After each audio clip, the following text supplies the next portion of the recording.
کے قادر جلالی نام میں آپ سب دیکھنے والوں کو میرا سلام۔ میرا نام پادری خالد جاوید گل ہے۔ میرا تعلق ماراناتھا ایونجیلیکل چرچ پاکستان سے ہے۔ آج صلیبی کلمات میں سے 7 کلمات میں سے پہلا کلمے پر ہم بات کریں گے جو کہ موافقہ کلمہ کہلاتا ہے۔ آئے ہم خداوند کے کلام میں سے تلاوت کریں گے۔ لوکا طبیب کی معرفت لکھی گئی یسوع مسیح کی انجیل، اس کا 23واں باب اور اس کی 34ویں آیت میں لکھا ہے، یسوع نے کہا، اے باپ ان کو معاف کر کیونکہ یہ نہیں جانتے کہ کیا کرتے ہیں۔ خداوند کے پاک کلام کا پڑھا سنا جانا ہم سب کے لیے باعث برکت ہو۔ ہم دعا مانگیں گے۔ خدا باپ، خدا بیٹے، خدا روح القدس، تیرا شکر، تیری تعریف کرتے ہیں۔ خداوند آسمانی باپ، آج اب ہم تیرے دکھوں کے اوپر اے خدا پہلے کلمے کو سیکھنے والے ہیں۔ سیکھنے اور سکھانے میں خداوند تو ہمارا ہاتھ اور رہنما بن، خداوند یسوع مسیح کے نام سے آمین۔ میرے عزیزو، پہلا کلمہ معافی کا کلمہ ہے جس میں خداوند یسوع مسیح فرماتے ہیں، اے باپ ان کو معاف کر، یہ نہیں جانتے کیا کرتے ہیں۔ خداوند یسوع مسیح نے اپنے باپ سے ان تمام لوگوں کے لیے شفاعت کی۔ یہ دعا کی صورت میں اس نے لوگوں کو معاف کر دیا اور ان تمام کو جو اس کے ستانے والے، اسے چھیدنے والے تھے، یہاں تک کہ جنہوں نے اسے صلیب دی، ان سب کو خداوند یسوع مسیح نے جب اپنے پہلے کلمے میں جب اس نے اپنے منہ کو کھولا تو یہ دعا کی کہ اے باپ ان کو معاف کر۔ میرے عزیزو، خداوند یسوع مسیح نے جب بالا خانہ میں سے وہ دعا کر کے گتسمنی باغ میں آئے ہیں تو خداوند یسوع مسیح وہاں پر بھی دکھ اور کرب کی حالت میں ہمیں نظر آتے ہیں کہ وہ کہتا ہے کہ اے باپ اگر ہو سکے تو یہ پیالہ مجھ سے ٹل جائے، مگر میری نہیں بلکہ تیری مرضی پوری ہو۔ اور خداوند یسوع مسیح ساری رات دعا کرتے رہے اور ان کا پسینہ جو ہے وہ بڑی بڑی بوندیں بن کے زمین پر ٹپک رہا تھا۔ خداوند نے ہمارے لیے وہ صلیبی موت سہی، اور جب اسے گرفتار کر لیا گیا اور اس کی پیشی ہوئی اور اسے پلاطوس نے 3 دفعہ اسے بے گناہ ثابت کیا، مگر وہ یہی چاہتے تھے کہ اسے صلیب دو۔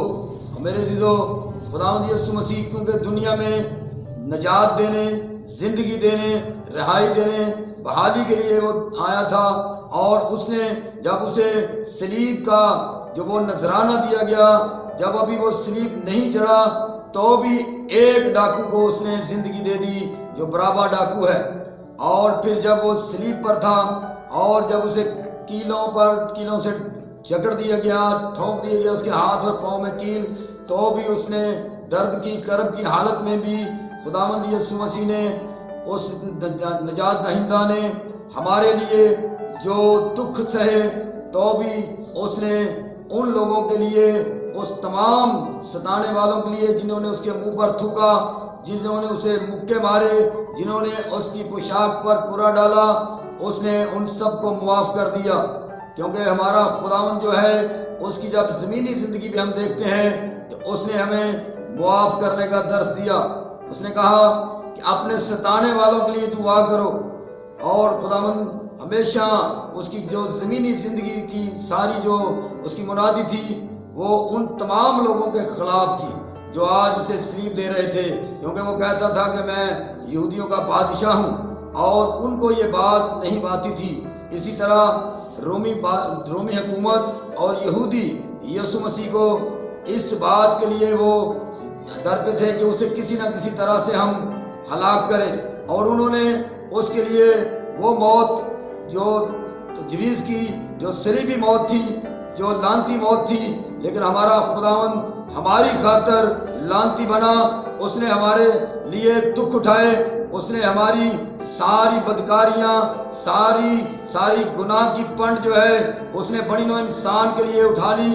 وہ گرتا اور سنبھلتا ہوا کلوری کی طرف گامزن تھا، اور خداوند یسوع مسیح جو ہیں وہ ہماری خاطر اس دنیا میں آئے تاکہ بنی نوع انسان کا وہ جو موت میں شامل تھی، موت ہر طرف رقص کر رہی تھی، خدا نے اپنے بیٹے کو اس لیے بھیجا تھا کہ دنیا جو ہے وہ نجات پائے.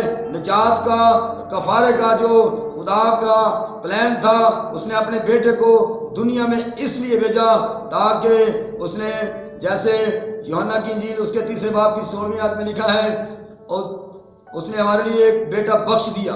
سو میرے عزیزو، اس بیٹے نے پھر بڑی دیانتداری کے ساتھ اپنے باپ کی اس ساری مرضی کو پورا کیا. اور پھر وہ پہلے کلمے میں جب وہ فرماتے ہیں کہ اے باپ ان کو معاف کر کیونکہ یہ نہیں جانتے کیا کرتے ہیں.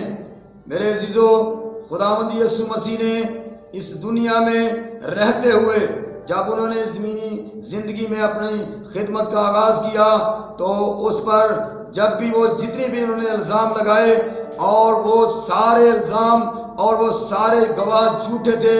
اور یسوع مسیح کو جب اس کی پیشیاں ہوئیں، اس کو کبھی پینتوس اور کبھی پلاطوس کے پاس، تو بھی وہاں پر بھی وہ کوئی گناہ ثابت نہ کر سکے، لیکن وہ چاہتے تھے کہ کسی نہ کسی طرح سے اس کو ہم صلیب دیں.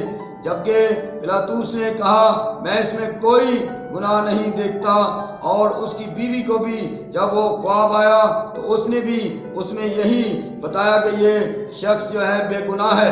تو بھی انہوں نے کہا اسے صلیب دو اور ہمارے آقا دو جہاں کو، منجی عالم کو جو ہے وہ صلیب دے دی گئی، اور صلیب پر وہ لٹکا ہوا یہ فرماتا ہے کہ باپ ان کو معاف کر.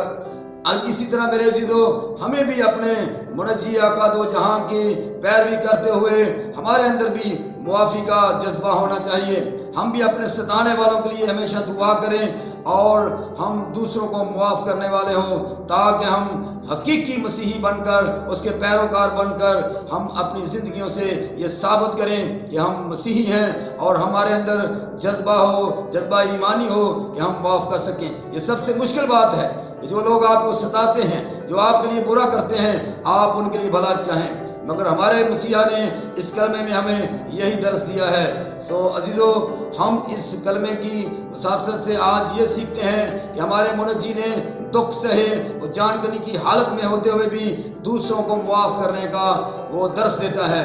سو ہم آج اس کلمے میں ایک خوبصورت بات کو جو ہم نے سیکھا ہے وہ یہ ہے کہ ہم ہمیشہ دوسروں کے لیے دعا کریں، اپنے ستانے والوں کے لیے دعا کریں، اپنے دشمنوں کے لیے دعا کریں، اور ہم حقیقی مسیحی بن کر اس کے سچے گواہ بنیں تاکہ ہماری زندگیوں سے لوگ جانیں کہ ہم اس کے شاگرد ہیں. خداوند اس آج کے کلام کے مطابق آپ سب کو بڑی برکت دے. آمین.